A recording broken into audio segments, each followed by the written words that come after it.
Because unlike any other party standing at this election, we're going to get Brexit done. With a deal that is pre-cooked, ready to go, oven ready, as I keep saying, approved not just by our friends in the EU, but by every single one of the 635 Conservative candidates standing at this election. We will secure a sensible deal that protects manufacturing and the Good Friday Agreement, and then put it to a public vote alongside the option of remaining in the EU. Brexit for us is just the beginning, not the end, of a much-needed political revolution. The SNP, Scotland's Remain party, backs a new UK-wide referendum on EU membership. Liberal Democrats will be fighting to stop Brexit. That is our priority. We have always campaigned for Remain, and we know that any prospect of Brexit disastrous for the communities that we represent. Hello, Prime Minister. I'd just like to ask you, how important is it for someone in your position of power to always tell the truth? I think it's absolutely vital. And I think it's absolutely vital, and I think that the issue of trust in politics is central to this election and fundamental to the corrosion of trust in politics at the moment. So why do you think you're being asked that question? Let's be clear, is the failure of politicians to deliver Brexit.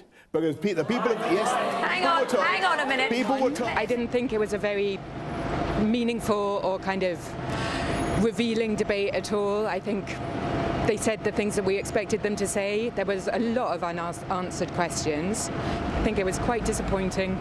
I've never seen the public less interested, frankly, in a general election than it is right now. And my sense is no one is believing a word of it. Could be on a race with the tree. We kept the invitations open to the leaders of the Conservative Party and the Brexit Party. They have not taken up their places yet. Instead, a reminder, the ice caps are melting as politicians around the globe fail to cut greenhouse gas emissions in time to stop rising temperatures.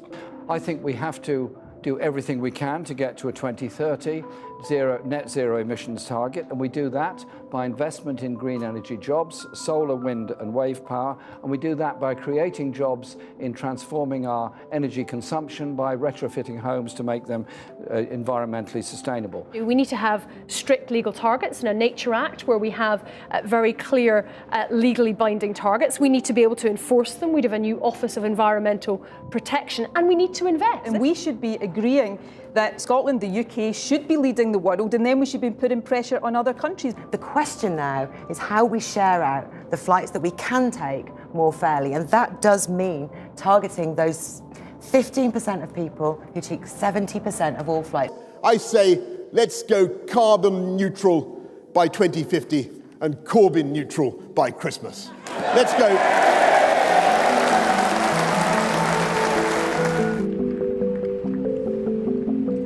Labour will never, ever use our National Health Service as a bargaining chip in trade talks. We will never let Donald Trump get his hands on our NHS.